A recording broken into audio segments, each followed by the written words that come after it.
નમસ્તે. આજે મારી રસોઈમાં બની રહી છે દેશી વાલર પાપડીની ઢોકળી, જે ખાવામાં ખૂબ જ ટેસ્ટી લાગતી હોય છે. તો એના માટે મેં કઢાઈમાં ઓઇલ લઈ લીધું છે. એમાં 1 ચમચી અજમો, અડધી ચમચી હિંગ, અડધી ચમચી હળદર પાવડર એડ કરી દીધું છે વઘાર માટે. કેમ કે વાલર વાયડી ના પડે અને ગેસ ના થાય એના માટે આપણે એમાં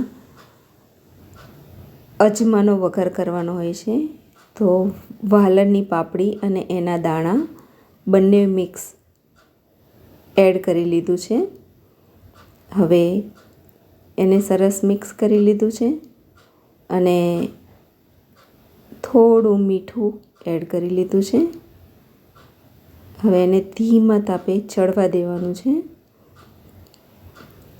તો ઢાંકણું ઢાંકી દીધું છે અને એને 5 મિનિટ સુધી સરસ ચડવા દેવાનું છે. અને જ્યારે પણ જરૂર પડે, થોડું અડધું ચડી જાય ત્યારે ગરમ પાણી એડ કરવાનું છે. તો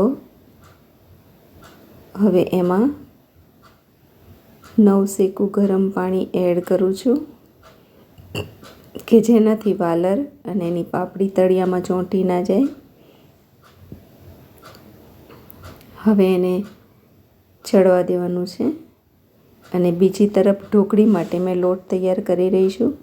તેમાં 1 ચમચી મરચું, 1 ચમચી હળદર પાવડર, 1 ચમચી અજમો, જીરુંનો પાવડર, સ્વાદ અનુસાર મીઠું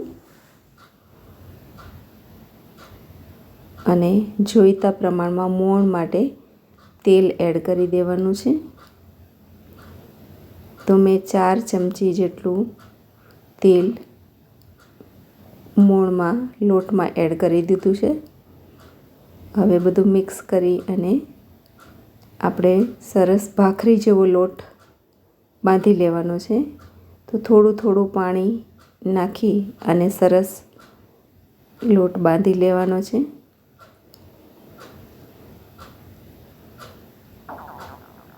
તો થોડો કડક લોટ બાંધવાનો છે, જેવી રીતે આપણે ભાખરીનો બાંધીએ છીએ. તો લોટ તૈયાર થઈ ગયો છે. હવે આપણે ઢોકળી માટે ગુલ્લા તૈયાર કરી દેવાના છે. બીજી બાજુ કઢાઈમાં પાણી પણ ઉકળી ગયું છે, વાલોર પણ ચડી ગઈ છે અને એના દાણા પણ સરસ ચડી ગયા છે. તો થોડી પાતળી ભાખરી વણવાની છે અને પાણી ઉકળે ત્યારે જ આપણે ઢોકળી એડ કરવાની છે.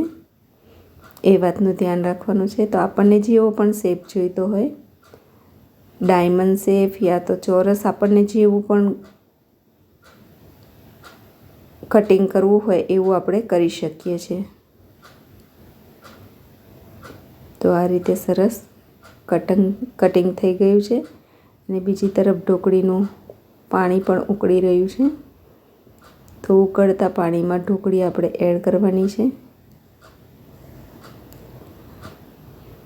તો આ રીતે વારા પરથી બધી જ ઢોકળીને કટિંગ કરી અને આપણે વાલર સાથે મિક્સ કરી દેવાની છે.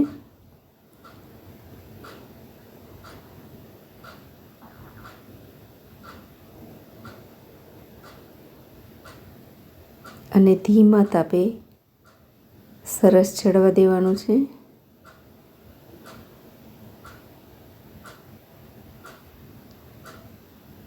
હવે 5-7 મિનિટ પછી ઢોકળી પણ સરસ ચડી ગઈ છે. તો એમાં મસાલા એડ કરીશું. તો કશ્મીરી લાલ મરચું, ગરમ મસાલો, મીઠું, ધાણા જીરું પાવડર, 1 લીંબુનો રસ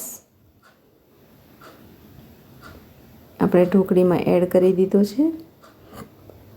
અને અહીંયા ચેક કરી લેવાનું છે અને ચાખી પણ લેવાનું છે કે અગર મીઠા મરચાંની કમી હોય તો આપણે એડ કરી શકીએ. તો ઢોકળી પણ સરસ ચડી ગઈ છે અને વાલરના દાણા પણ સરસ ચડી ગયા છે. હવે બધા જ મસાલાના બેલેન્સ માટે 2 ચમચી જેટલો ગોળ એડ કર્યો છે અને ખટાશમાં લીંબુ એડ કર્યું છે. તો આ બધા મસાલાને 3-4 મિનિટ માટે સેટ થઈ જાય તો આપણે ઢાંકણ ઢાંકી અને સરસ સેટ થવા દેવાના છે. તો તૈયાર છે.